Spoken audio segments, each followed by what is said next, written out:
I always thought the worst thing about being married to an architect was listening to her complain about load-bearing walls at dinner parties. Turns out I was wrong. The worst thing is finding out your wife has been structurally unsound for months. My name is Jack Morrison, and I own Morrison's Auto Repair on the south side of Millbrook, New York. It's not glamorous work. Grease under my fingernails, back aching from hunching over engines, dealing with customers who think an oil change should cost $20. But it's honest work, and after 12 years in the Army, honest work felt like a luxury. My wife Lydia had different ideas about luxury. She worked at Haskins and Associates, the premier architecture firm in town, designing houses for people who made more in a month than I did in a year. She was good at it too. Had this way of talking to clients that made them feel like she was designing their dream home, not just another overpriced box with granite countertops. We'd been married 15 years, and I thought we were solid. Sure, we had our problems. What couple doesn't? She worked late. I got up early. She wanted to move to the suburbs. I liked our modest house downtown. She thought I should expand the business, maybe hire some guys, wear clean shirts to social events. I thought she should remember where she came from. But I never thought she was cheating. The discovery came on a Tuesday night in March. I'd stayed late at the shop working on Mrs. Patterson's ancient Buick. The transmission was shot and she couldn't afford a new one. By the time I got home, it was nearly 11. The house was dark except for the glow from Lydia's laptop in the kitchen. She jumped when I walked in, slamming the laptop shut so fast I thought she'd break it. "You scared me," she said, hand pressed to her chest. "I thought you'd be later." Sorry, finished up early. I grabbed a beer from the fridge, noting how she kept glancing at the laptop. "What are you working on?" "Just some plans for the Henderson project. Nothing exciting." I nodded, but something felt off. In 15 years of marriage, I'd developed a sixth sense for Lydia's moods. This wasn't work stress or fatigue, this was guilt. "I'm going to grab a shower," I said, watching her face. Relief flickered in her eyes. "I'll probably be in bed when you get out. Long day tomorrow." I headed upstairs, but instead of going to the bathroom, I crept to the top of the stairs and listened. I heard the soft click of the laptop opening, then the rapid tap of fingers on keys. After a few minutes, I heard her phone buzz, then her soft laugh, the kind of laugh she used to give me when we were dating. That's when I knew. The next morning, Lydia left for work before I got up. She'd been doing that a lot lately, claiming she wanted to beat traffic. I made coffee and sat at the kitchen table, staring at the spot where her laptop had been. 15 years of marriage, and I was about to become a cliché, the suspicious husband checking up on his wife. But I had to know. I drove to the shop and spent the morning pretending to work while my mind raced. Around noon, I called my old Army buddy, Jake Hendricks. He ran a small security company now, mostly corporate stuff, but he knew computers. "Jack Morrison," he said when he picked up. "Haven't heard from you in months. What's going on?" "I need a favor, Jake. A personal one." There was a pause. "What kind of personal?" "The kind that stays between us." Another pause. "Come by the office tonight. We'll talk." Jake's office was in a strip mall between a dry cleaner and a Chinese restaurant. He'd put on weight since his Army days, but his eyes were still sharp. He listened while I explained my suspicions, nodding occasionally.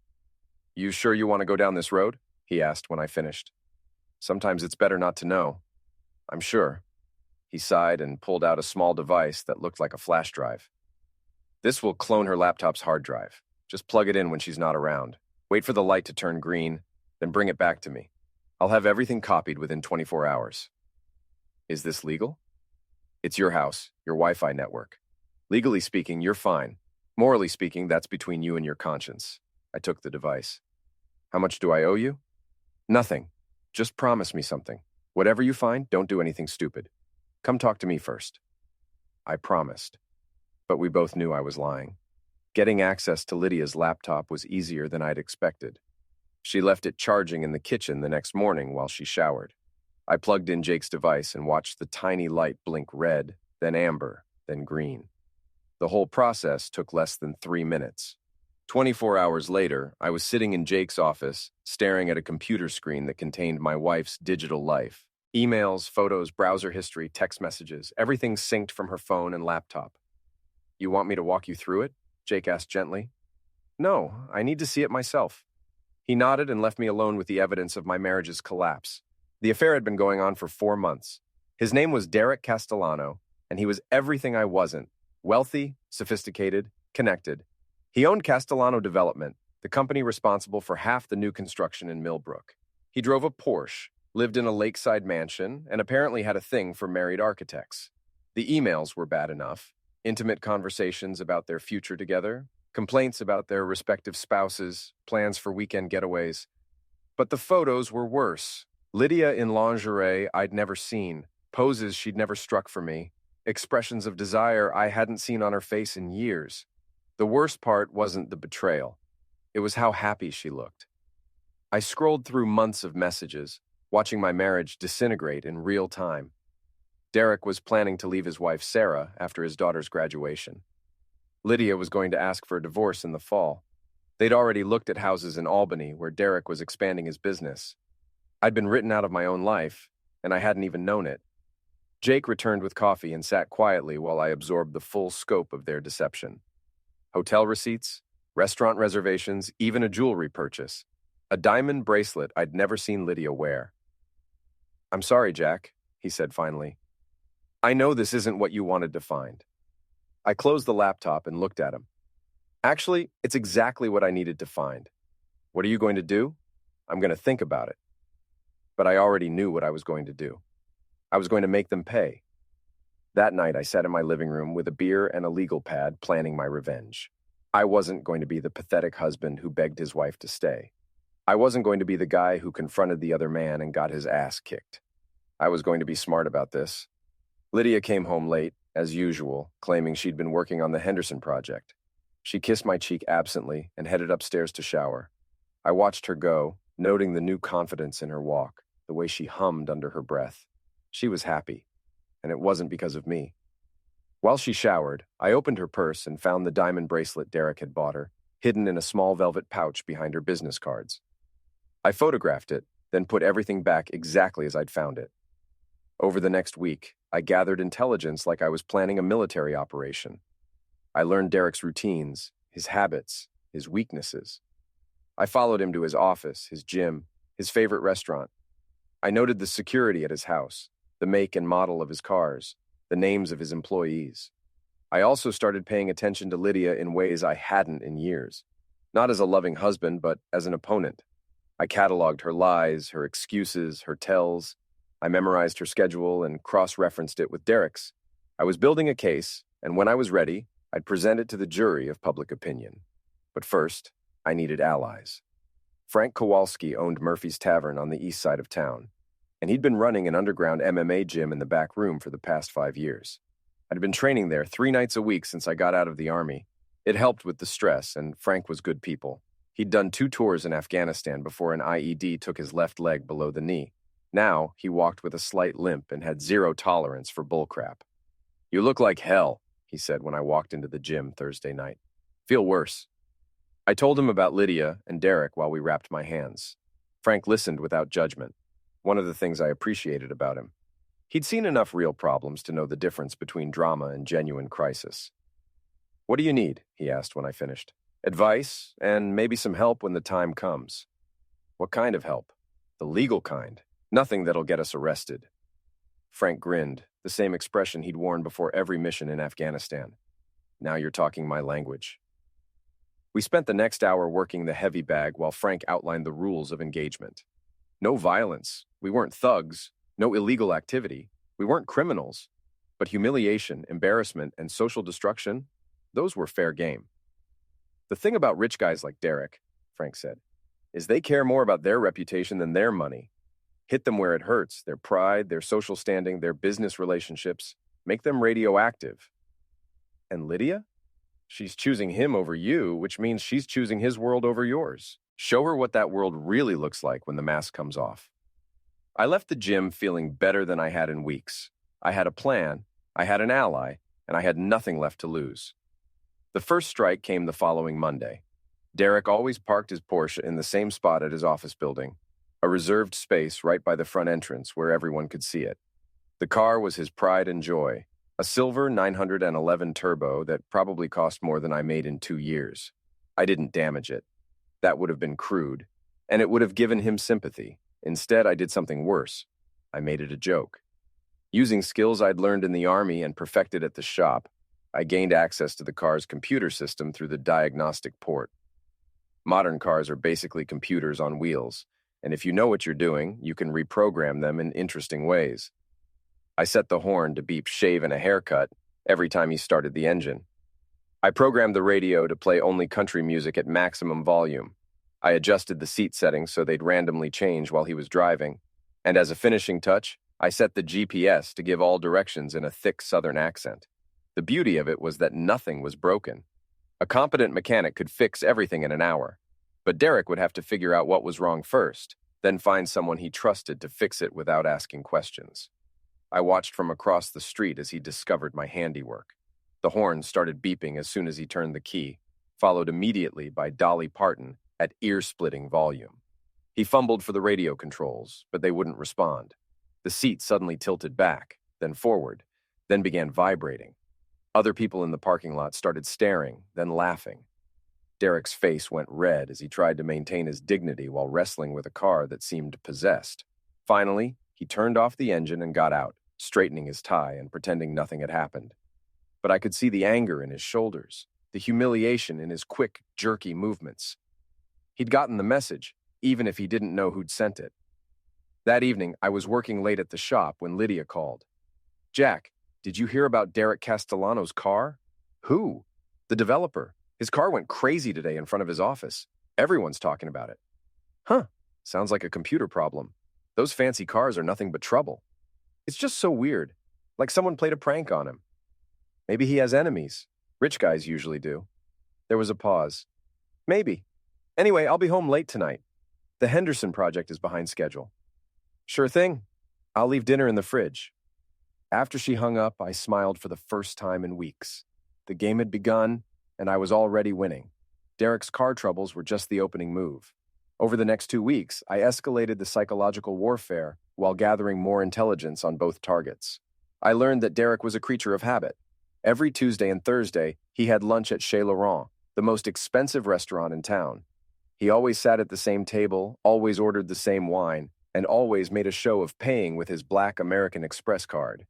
So I arranged for him to have a very public problem. Using a fake name and a prepaid credit card, I ordered 5 dozen roses to be delivered to his table during lunch, with a card that read, "Thanks for last night. Can't wait to see you again. Love, Stephanie." I made sure to time the delivery for exactly 12:30.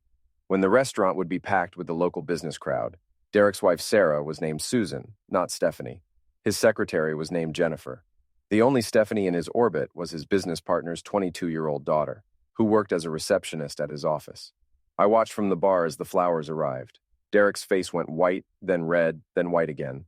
He tried to refuse the delivery, but the driver was insistent. He had to sign for them. The entire restaurant watched as Derek accepted 5 dozen roses from a mysterious woman named Stephanie. His lunch companion, a potential investor from Albany, looked confused and uncomfortable. Other diners whispered and pointed. Derek stuffed the card in his pocket and tried to continue the meeting, but the damage was done. Within an hour, half the town would know that Derek Castellano was getting love notes from someone named Stephanie. The beauty of it was the uncertainty. Derek would spend days trying to figure out who'd sent the flowers and why. He'd suspect business rivals, disgruntled employees, maybe even his wife's friends. The paranoia would eat at him, make him jumpy and suspicious. Meanwhile, I was working on Lydia. I started small, moving things in the house just enough to make her doubt herself. Her coffee mug in the wrong cabinet, her keys in the wrong purse pocket, her favorite pen missing from her briefcase. Nothing major, nothing she could prove, just enough to create a low-level anxiety. I also began subtly undermining her confidence at work. I knew from her emails that she was insecure about the Henderson project, worried that she was in over her head. So I anonymously sent her boss, Richard Haskins, some concerns about the project's structural integrity, supposedly from a worried neighbor who'd seen the plans. The concerns were technically valid, but easily addressed. However, they forced Haskins to question Lydia's work, to double-check her calculations, to treat her like a junior architect instead of the senior associate she'd worked years to become. I watched her confidence erode over dinners where she picked at her food and complained about micromanagement. She was stressed, distracted, making small mistakes that compounded into bigger problems. Her affair with Derek was supposed to be her escape from our mundane life, but I was making sure it felt more like another source of pressure. The third week of my campaign, I decided to let them know they were being watched. I had Jake help me set up an anonymous email account, then sent identical messages to both Derek and Lydia. I know what you're doing. Stop now, or everyone else will know too. Simple, direct, terrifying. Derek hired a private investigator within 24 hours. Lydia started checking over her shoulder everywhere she went. They both became paranoid, suspicious, jumpy. Their secret romance was becoming a source of stress instead of joy. But they didn't stop seeing each other. If anything, the external pressure drove them closer together. They started meeting at different hotels, varying their schedules, communicating through encrypted apps. They thought they were being clever, but they were actually making my job easier, because now they looked guilty even when they weren't together. Derek's wife, Susan, started asking questions about his erratic behavior. Lydia's coworkers noticed her distraction and anxiety. Their friends and family members began to suspect something was wrong, even if they didn't know what. I was isolating them, making them dependent on each other, cutting them off from their support networks. When I finally revealed the truth, they'd have nowhere to run and no one to turn to. But first, I needed to deal with their enabler. Every affair needs an enabler. Someone who provides alibis, covers for suspicious behavior, and helps maintain the deception. In Lydia's case, that person was her best friend and coworker, Tara Mitchell. Tara was a junior architect at Haskins and Associates, 5 years younger than Lydia and single by choice. She was attractive in a sharp, predatory way, with short blonde hair and a wardrobe that cost more than she should have been able to afford on her salary. She drove a BMW, lived in a downtown loft, and had opinions about everything. I'd never liked her, and the feeling was mutual. She thought I was beneath Lydia, a blue-collar nobody who was holding back her brilliant friend. She'd been pushing Lydia to leave me for years, long before Derek came along. From Lydia's emails, I learned that Tara was more than just a friend. She was the architect of the affair. She'd introduced Lydia to Derek at a charity event, encouraged their first coffee meeting, and provided cover for their subsequent encounters. When Lydia felt guilty, Tara reminded her that she deserved to be happy. When Lydia worried about getting caught, Tara assured her that I was too oblivious to notice. Tara wasn't just enabling the affair, she was actively rooting for my marriage to fail. So I decided to give her a front-row seat to the destruction. I started by researching Tara's own secrets, and it didn't take long to find them. She was having an affair of her own, with Richard Haskins, her married boss. The relationship explained her expensive lifestyle and rapid promotions. It also gave me leverage. I began with subtle pressure. Anonymous notes left on her car windshield. Does Mrs. Haskins know? Photos of her and Haskins entering a hotel, mailed to her apartment with no return address. A fake newspaper clipping about a sexual harassment lawsuit left on her desk at work. Tara was tougher than Derek. She didn't scare easily. But she was also smarter, which meant she understood the implications better. Her career, her lifestyle, her reputation, everything depended on keeping her relationship with Haskins secret. If his wife found out, if the other partners learned about it, if it became public knowledge, she'd be finished in Millbrook's small professional community. Within a week, she was looking over her shoulder constantly. She varied her routes to work, checked her car for notes, and started parking in different spots. She was scared, but she was also angry, and angry people make mistakes. Her first mistake was confronting Lydia about the anonymous messages. I was monitoring Lydia's phone through the cloned data, so I saw Tara's panicked texts. Someone knows about Richard and me. Do you think it's connected to your situation? Her second mistake was trying to investigate me. She started asking mutual acquaintances about my background, my military service, my business. She was looking for evidence that I was behind the harassment, but she was also drawing attention to herself and making people wonder why she was so interested in Lydia's husband. Her third mistake was the biggest one. She tried to turn the tables. I was working late at the shop on a Friday night when she showed up. She was dressed for a night out. Short black dress, high heels, makeup applied with precision. She looked good, and she knew it. "Hello, Jack," she said, leaning against the doorframe like she was posing for a magazine. "Working hard? Always. What brings you to this side of town?" "I wanted to talk to you about Lydia." I put down my wrench and gave her my full attention. "What about her?" "She's been stressed lately, distracted. I'm worried about her." "Work pressure. It happens." Tara stepped closer, her perfume mixing with the smell of motor oil and metal. "I think it's more than that. I think she's unhappy at home." "Is that your professional opinion, Dr. Mitchell?" "It's my opinion as her friend. She deserves better, Jack. She deserves someone who appreciates her, who can give her the life she wants. And you have someone in mind? Maybe I do. She was standing close enough now that I could see the calculation in her eyes. She thought she could seduce me, create a situation that would give Lydia moral justification for her affair. If I cheated with her best friend, Lydia would be the victim instead of the perpetrator. It was actually a clever plan. Too bad it wouldn't work. Tara, I said, stepping back, I think you should leave. Why? Afraid you might enjoy yourself? Afraid I might do something we'd both regret. She smiled like she'd won a victory. Think about it, Jack. Think about what you're missing. After she left, I sat in my office and added her attempted seduction to my growing file of evidence. She just handed me another weapon, and she didn't even realize it. But her visit confirmed what I'd suspected. They were getting desperate. The psychological pressure was working, and they were starting to make serious mistakes. It was time to move to the next phase. The confrontation came on a Saturday morning in May, and it wasn't planned. I was at Murphy's Tavern having coffee with Frank when Derek walked in with two other men I recognized from around town, his lawyer, Tom Bradley, and his business partner, Mike Russo. They took a table near the back, probably thinking they could have a private conversation. But Murphy's wasn't that big, and I had good hearing. Someone's targeting me, Derek was saying, his voice tight with frustration. The car, the flowers, the anonymous emails. It's systematic harassment. Any idea who? Bradley asked. I have my suspicions. That's when Derek's eyes found mine across the room. We stared at each other for a long moment, and I saw recognition dawn on his face. He'd figured it out, or at least thought he had. He stood up and walked over to our table, his lawyer and partner trailing behind him. Up close, Derek was everything the photos had suggested. Tall, well-dressed, confident. He had the kind of presence that commanded attention, the natural authority that came with money and success. Jack Morrison, he said, extending his hand like we were meeting at a country club. I don't think we've been formally introduced. Derek Castellano. I shook his hand, noting the softness of his palm, the manicured nails. I know who you are. I'm sure you do, just like I know who you are. Frank shifted in his seat, ready to intervene if necessary. The other patrons in the bar had gone quiet, sensing the tension. Is there something you want to say to me, Derek? Actually, yes. He pulled out a chair and sat down uninvited, his entourage flanking him like bodyguards. I think we need to have a conversation about harassment. Harassment? Someone's been playing games with me, messing with my car, sending flowers to my office, leaving threatening notes, the kind of thing a jealous husband might do. I took a sip of my coffee, letting the silence stretch. Sounds like you have some enemies.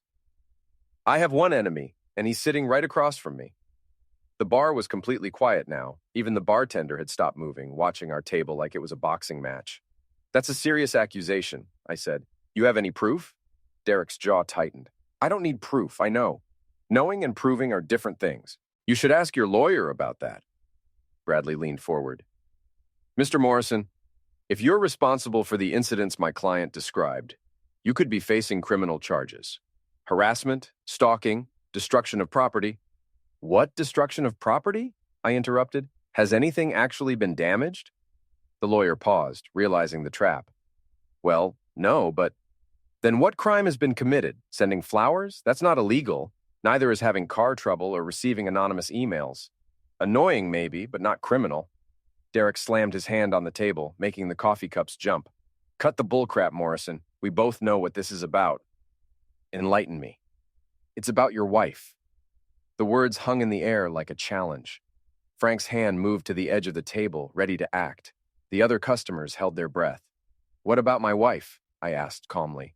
She's a beautiful, intelligent woman who deserves better than a grease monkey with anger management issues. That got a reaction from Frank, who started to stand, but I held up a hand to stop him. You're right, I said. She is beautiful and intelligent, and she's my wife, which makes me wonder why you're so interested in her welfare. Derek's face flushed. Maybe because someone needs to look out for her. And you've appointed yourself to that position? Someone has to. I nodded slowly, as if considering his words.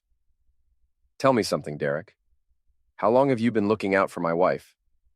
What do you mean? I mean, when did this concern for her welfare begin? Last month? 3 months ago? 6 months? The color drained from Derek's face as he realized what I was implying. His lawyer grabbed his arm, trying to pull him back from the edge, but Derek was too angry to think clearly. "Your wife is unhappy," he said. "She's been unhappy for years. She deserves a man who can appreciate her, who can give her the life she wants." "A man like you?" "Yes, a man like me." The admission hung between us like a smoking gun. Derek had just confessed to pursuing another man's wife in front of witnesses, including his own lawyer. I stood up slowly, noting how Derek tensed, expecting violence. But I wasn't going to hit him. That would make me the bad guy, the jealous husband who couldn't control his temper. Instead, I smiled.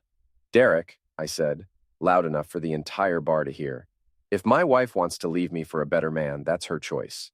But if she wants to leave me for you, well, that just shows how poor her judgment has become."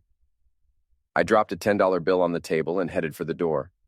Frank followed, but not before giving Derek and his friends a look that promised future consequences. Outside, Frank was practically vibrating with suppressed energy. "That took balls," he said. "But you realize what you just did, right? I made him admit the affair in front of witnesses. You also declared war." I looked back at the bar where Derek and his friends were having what appeared to be a heated discussion. "The war started months ago, Frank. I just made it official." Word of the confrontation at Murphy's spread through Millbrook like wildfire. In a town of 30,000 people, a public showdown between a wealthy developer and a local mechanic was front-page news, even if it never made the actual newspaper. By Monday morning, I was getting calls from friends and customers who'd heard various versions of the story. Some were supportive, others were curious, and a few were concerned about my mental state. But they all wanted to know the same thing. Was it true about Lydia and Derek? I didn't confirm or deny anything. I just listened, made appropriate noises, and let people draw their own conclusions. The beauty of small-town gossip is that it takes on a life of its own. People fill in the gaps with their own assumptions, usually making the story worse than the truth. But not everyone was on my side. The first defection came from my oldest friend in town, Steve Patterson. We'd known each other since high school, served as best man at each other's weddings, and had been close for over 20 years. Steve worked at the bank and had always been the cautious, diplomatic type, the kind of guy who avoided conflict and tried to see both sides of every situation. He called me Tuesday morning, his voice careful and measured. "Jack, we need to talk." "About what?" "About what happened at Murphy's, and about what people are saying." "What are people saying?" "That you're harassing Derek Castellano, that you're stalking him and Lydia, that you're having some kind of breakdown." I felt a cold anger building in my chest. "And you believe that?" "I believe you're hurt and angry, and maybe not thinking clearly. This isn't like you, Jack. The Jack Morrison I know doesn't make scenes in public or threaten people. I didn't threaten anyone. You confronted a man in front of half the town. You basically accused him of having an affair with your wife. He admitted it himself. He was goaded into it. Look, Jack, I understand you're going through a rough time, but this isn't the way to handle it. You need to get some help, maybe talk to someone." I hung up on him. Within an hour, I got similar calls from 2 other friends, guys I'd known for years, who I'd helped out of jams, who I'd trusted with my secrets. They all had the same message. I was the problem. I was the one acting irrationally. I needed to get help and stop embarrassing myself. None of them asked if the affair was real. None of them considered that maybe, just maybe, I had good reasons for my actions. They'd already decided I was the villain in this story. The betrayal hit harder than I'd expected.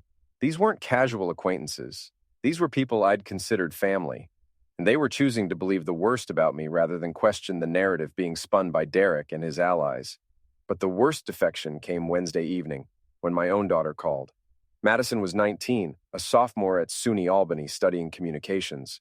She was smart, independent, and had inherited her mother's ambition along with my stubborn streak. We'd always been close, but college had put some distance between us. Natural for a kid trying to find her own identity. "Dad," she said, her voice tight with embarrassment, "what the hell is going on down there?" "What do you mean?" "I mean, my friends are sending me Facebook posts about you getting into fights at bars. There are videos on TikTok making fun of some crazy mechanic who thinks his wife is cheating. Is that you?" I closed my eyes, feeling the ground shift beneath my feet. "Where did you see these videos?" "Everywhere, Dad. Someone recorded part of your argument with that developer guy, and now it's all over social media. People are calling you Millbrook's most jealous husband and making memes about it. I opened my laptop and searched for my name on social media. Sure enough, there were dozens of posts about the confrontation at Murphy's. Someone had filmed the last part of the argument on their phone, and the video had been shared, remixed, and turned into a joke. In the video, I looked exactly like what Derek's supporters wanted me to look like, a jealous, paranoid husband making wild accusations against a successful businessman. The context was missing, the buildup was gone, and my calm demeanor looked like barely controlled rage. Dad, please tell me this isn't what it looks like. I wanted to tell her the truth. I wanted to explain about the emails, the photos, the months of lies and deception. But Madison was Lydia's daughter too, and she loved her mother. If I told her about the affair, I'd be forcing her to choose sides in a war she didn't understand. It's complicated, honey. That's not an answer. Are you and Mom getting divorced? I don't know. Is she really having an affair? The question hung between us like a loaded gun. I could hear the fear in Madison's voice, the desperate hope that her family wasn't falling apart. Ask your mother, I said finally. I did. She says you're having some kind of midlife crisis, that you're paranoid and jealous and making up stories. She says she's worried about your mental health. Of course she did. Lydia was smart enough to get ahead of the narrative, to position herself as the victim of her unstable husband's delusions. She was probably already talking to a divorce lawyer, building a case for emotional abuse and mental incompetence. Dad, you're scaring me. Please just tell me you're okay. I'm okay, Madison, I promise. But things are going to get complicated for a while, and I need you to stay out of it. Focus on school, trust that I know what I'm doing, and remember that I love you no matter what happens. I love you too, Dad, but please, please don't do anything stupid. After she hung up, I sat in my empty house and took inventory of my situation. My friends had abandoned me, my daughter was embarrassed by me, my wife was actively working against me. And thanks to social media, I was becoming a laughingstock throughout the region. Derek had played this perfectly. By goading me into a public confrontation, he'd made me look like the aggressor. By positioning himself as the victim of harassment, he'd gained sympathy and support. And by letting Lydia play the role of the concerned wife dealing with her husband's breakdown, he'd given her cover for whatever came next. I was losing the war, and I was running out of allies. But I still had one card left to play. Jake Hendricks had been monitoring the social media situation since the videos went viral. When I called him Thursday morning, he already knew how bad things had gotten. You're trending on Twitter, he said without preamble. Not in a good way. I figured, how bad is it? Bad. Someone created a fake account called Jealous Jack and is posting memes about you. There's a Facebook group called Millbrook Drama Watch with 3,000 members, and someone started a GoFundMe to buy Derek Castellano a restraining order. I rubbed my temples, feeling a headache building. What about the evidence, the emails, the photos? Still rock solid. But here's the thing, Jack. Public opinion doesn't care about evidence. They care about narrative. And right now, Derek's controlling the narrative. So what do I do? You go nuclear. Release everything at once, all the evidence, in a way that can't be ignored or dismissed. Make it impossible for them to spin. How? Leave that to me. But I need to know, are you sure you want to do this? Once we release this stuff, there's no taking it back. Your marriage is over, your wife's career is probably finished, and Derek's reputation will be destroyed. This is mutually assured destruction. I thought about Lydia's lies, Derek's arrogance, and the friends who'd abandoned me based on gossip and social media posts. I thought about my daughter's embarrassment and my own humiliation. Do it. Okay, give me 24 hours. Friday morning, I woke up to 17 missed calls and 43 text messages. My phone had been buzzing all night, but I'd turned off the sound and tried to sleep. Jake had been busy. He'd created a website called The Truth About Millbrook and populated it with every piece of evidence we'd gathered. Emails, photos, hotel receipts, restaurant bills, even GPS data from Derek's car showing his visits to various hotels. He'd organized it chronologically with timestamps and metadata proving authenticity. But the website was just the delivery mechanism. The real genius was in the distribution. Jake had sent the link to every major gossip blogger in the region, every local news outlet, and every social media influencer with a following in upstate New York. He'd also sent it directly to Derek's business partners, his wife's friends, and the board of directors at Haskins & Associates. By dawn, the story was everywhere. The local news stations picked it up first, followed by the regional papers. By noon, it had reached the gossip blogs and social media accounts that specialized in small-town drama. By evening, it was trending nationally under the hashtag Millbrook Affair. The narrative had shifted overnight. I was no longer the jealous husband making wild accusations.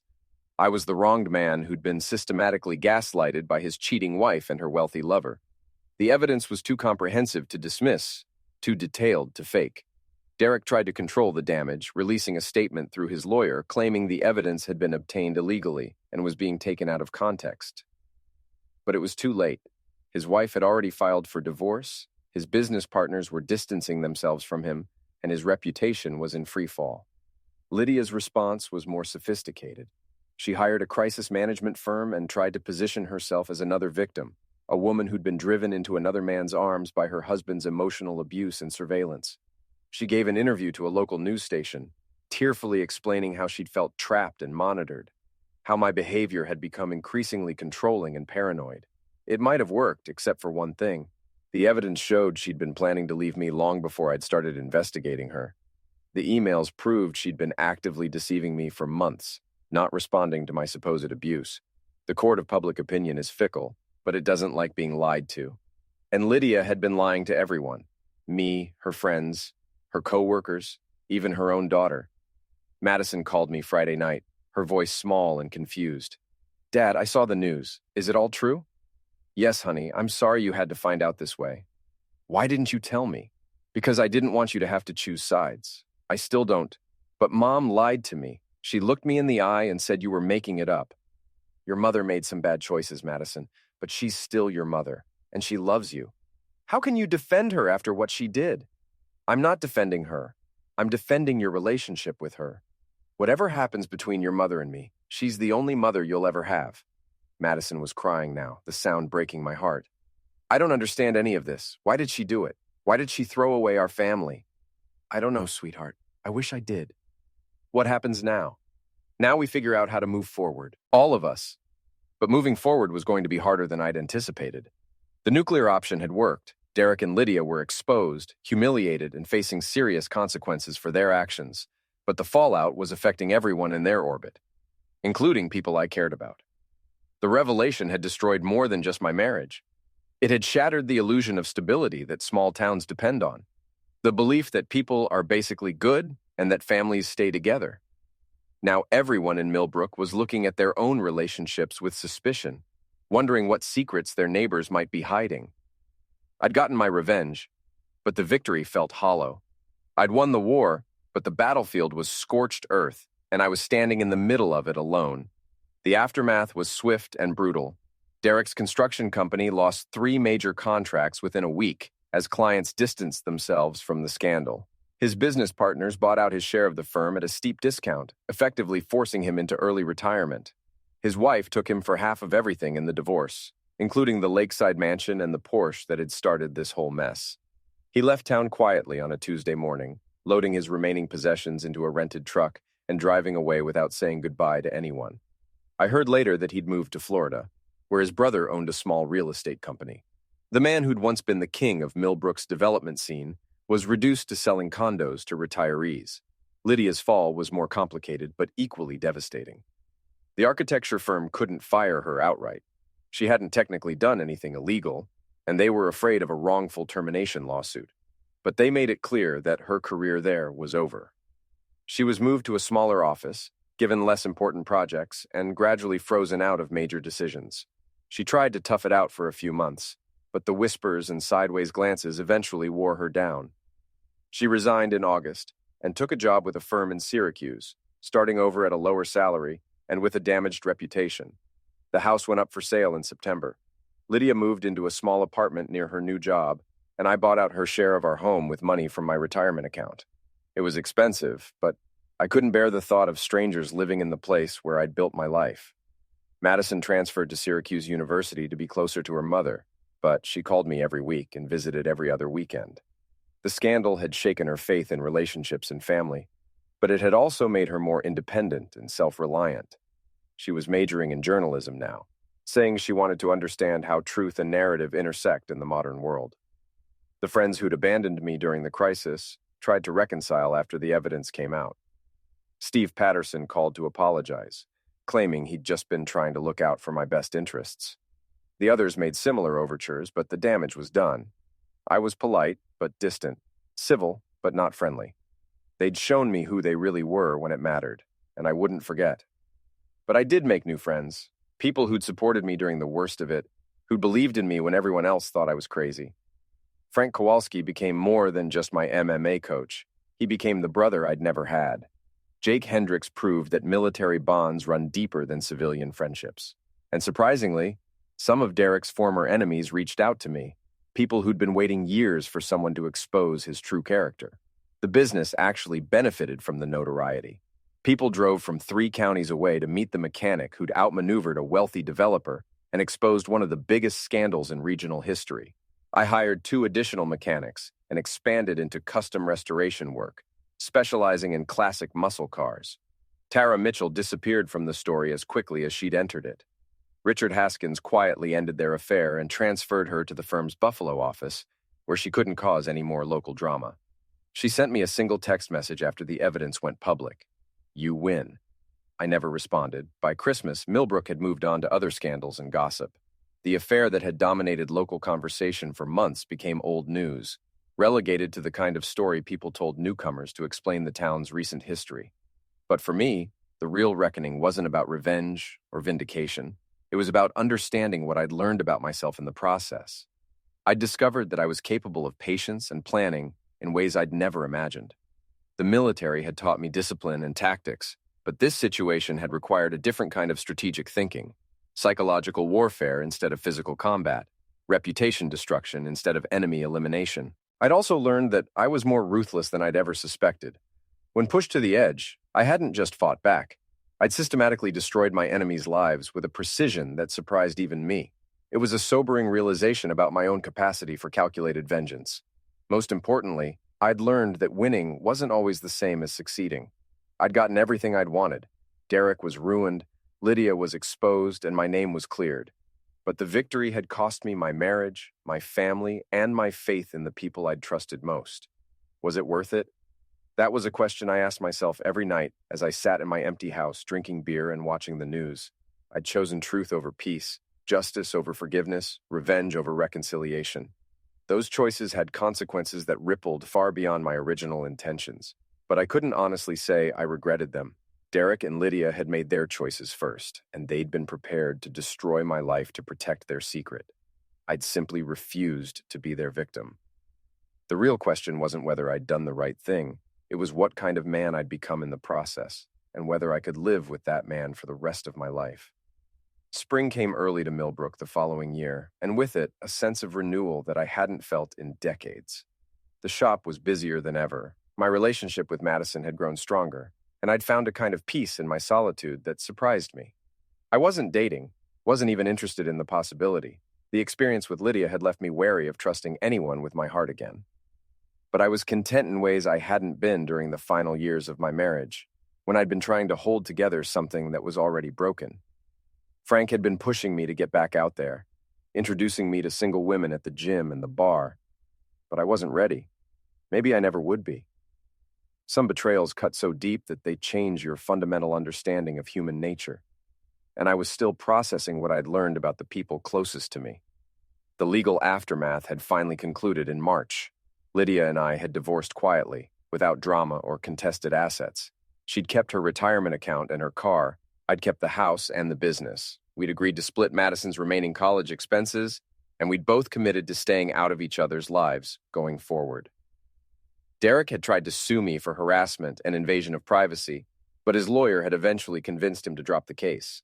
The evidence Jake had gathered was legally obtained, and my actions, while morally questionable, had never crossed the line into criminal behavior. Derek's reputation was already destroyed. A public trial would only make things worse for him. I'd won completely, and the victory felt exactly as hollow as I'd expected it would. But life had a way of moving forward regardless of how you felt about it. Madison graduated with honors and got a job at a newspaper in Rochester. The shop continued to thrive, and I'd started teaching a basic car maintenance class at the community college. Frank had convinced me to help train some of the younger fighters at the gym, and I'd discovered I had a talent for coaching that I'd never suspected. I was building a new life from the wreckage of the old one, and it was turning out to be more satisfying than I'd anticipated. The final piece of the puzzle came in May, when I received an unexpected visitor at the shop. Susan Castellano, Derek's ex-wife, walked in on a Tuesday afternoon while I was working on a transmission. She was a small, elegant woman in her 50s, with silver hair and the kind of quiet dignity that comes from surviving public humiliation with grace. "Mr. Morrison," she said, her voice soft but steady. "I hope you don't mind the intrusion. I wanted to thank you." I wiped my hands on a rag and gave her my full attention. "Thank me for what?" "For telling the truth, for refusing to let them make you the villain." "I'm sorry about your marriage, Mrs. Castellano. I never intended—" "You didn't destroy my marriage," she interrupted. "Derek did that all by himself. You just made it impossible for me to keep pretending otherwise." She reached into her purse and pulled out an envelope. "I wanted you to have this. It's a letter Derek wrote to me after the story broke, trying to explain himself. I thought you might find it interesting." I took the envelope but didn't open it. "Why are you giving this to me?" "Because you deserve to know how it ended, and because I think you might understand something that took me 30 years to learn." "What's that?" "Sometimes the person who tells you the truth isn't your enemy. They're the only real friend you have." After she left, I sat in my office and read Derek's letter. It was 5 pages of self-pity and justification, blaming everyone but himself for the choices he'd made. He claimed he genuinely loved Lydia, that their relationship had been real and meaningful, not just a casual affair.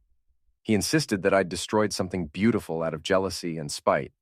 But the most revealing part came near the end, where he wrote, "I thought I could have it all. My reputation, my business, my marriage, and Lydia too. I never imagined that some grease monkey from the wrong side of town could outmaneuver me. I underestimated him completely, and now I'm paying the price for that mistake." He was right about one thing. He had underestimated me. They all had.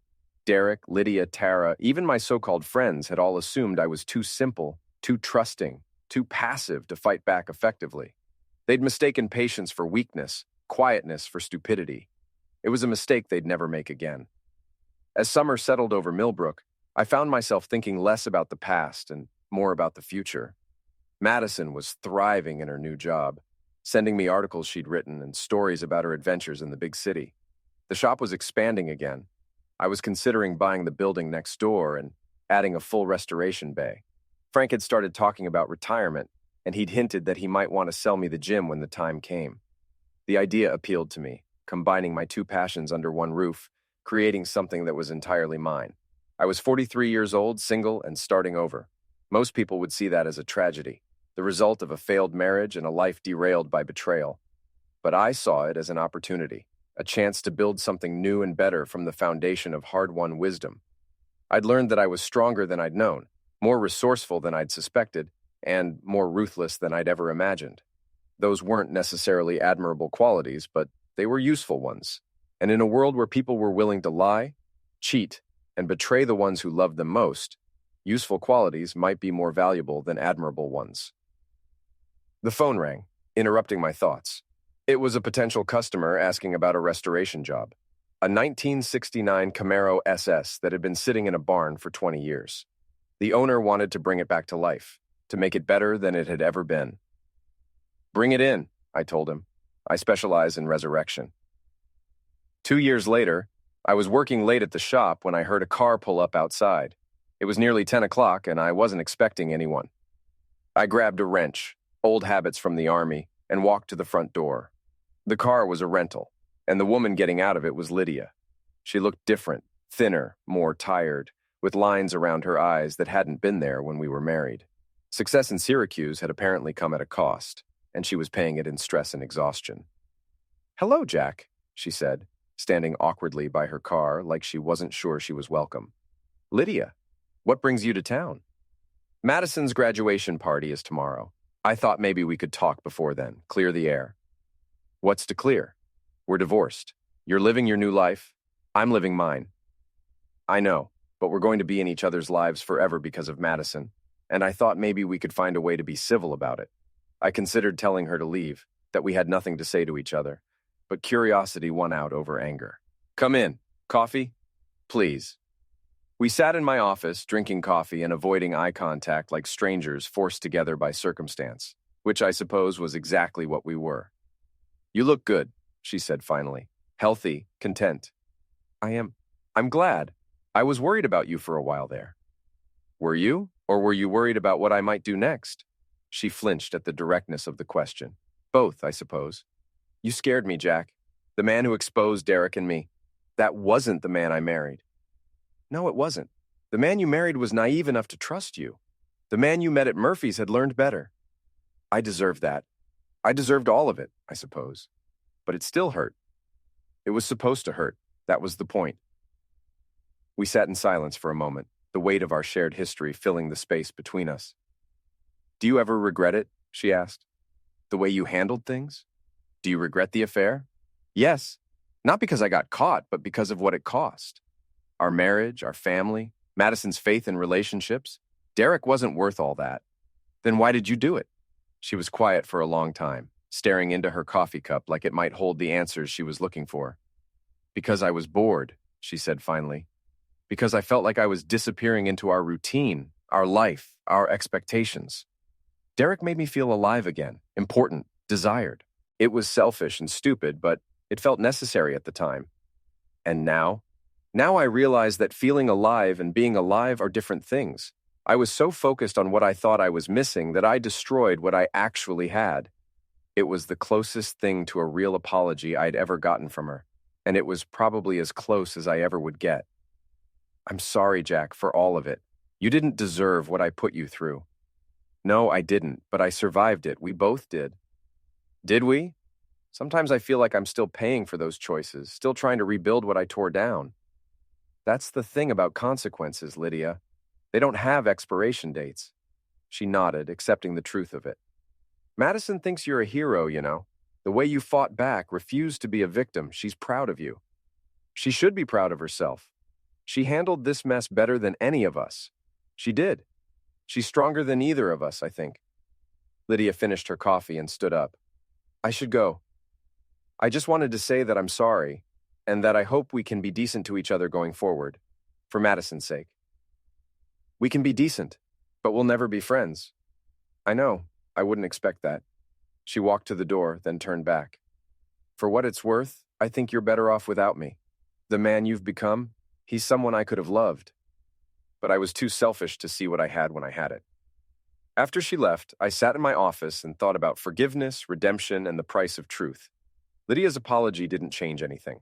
The past was still the past, and the damage was still done. But it provided a kind of closure that I hadn't realized I needed. The next day, Madison graduated summa cum laude from Syracuse University. Lydia and I sat on opposite sides of the auditorium, but we managed to be civil at the reception afterward. We even posed for a few photos together for Madison's sake. Watching our daughter accept her diploma, I felt a pride that had nothing to do with revenge or vindication. Madison had survived her parents' war and emerged stronger, wiser, and more independent than either of us. Whatever mistakes Lydia and I had made, we'd raised a remarkable woman. That evening, after the celebrations were over and the relatives had gone home, Madison and I sat on my back porch drinking beer and watching the sunset. "So," she said, "what's next for the famous Jack Morrison?" "Nothing famous about it, just work, maybe some travel, definitely more time with my favorite daughter." "I'm your only daughter." "Details." She laughed, then grew serious. "Dad, I want you to know that I understand why you did what you did, and I'm proud of you for fighting back. Even though it destroyed our family was already destroyed. You just refused to pretend otherwise. That's a very mature perspective. I learned from the best. You taught me that the truth matters, even when it's painful, especially when it's painful. I hope I taught you more than that." "You did. You taught me that people will show you who they really are if you pay attention. You taught me that loyalty is earned, not given. And you taught me that sometimes the only person you can count on is yourself. Those are hard lessons for someone your age." "Maybe, but they're true lessons. And I'd rather know the truth than live a comfortable lie." As the sun set over Millbrook, I reflected on the journey that had brought me to this moment. 2 years ago, I'd been a naive husband who trusted too easily and loved too blindly. The betrayal had nearly destroyed me, but it had also revealed strengths I'd never known I possessed.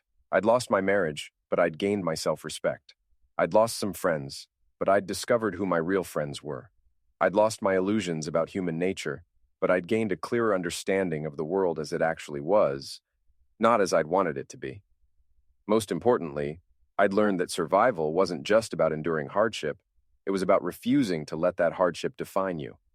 Derek and Lydia had tried to make me a victim, but I'd chosen to be a survivor instead. And in the end, that choice had made all the difference. The war was over. The battlefield had been cleared, and I was still standing, scarred but unbroken, ready for whatever came next. I'd won more than just revenge. I'd won back my life.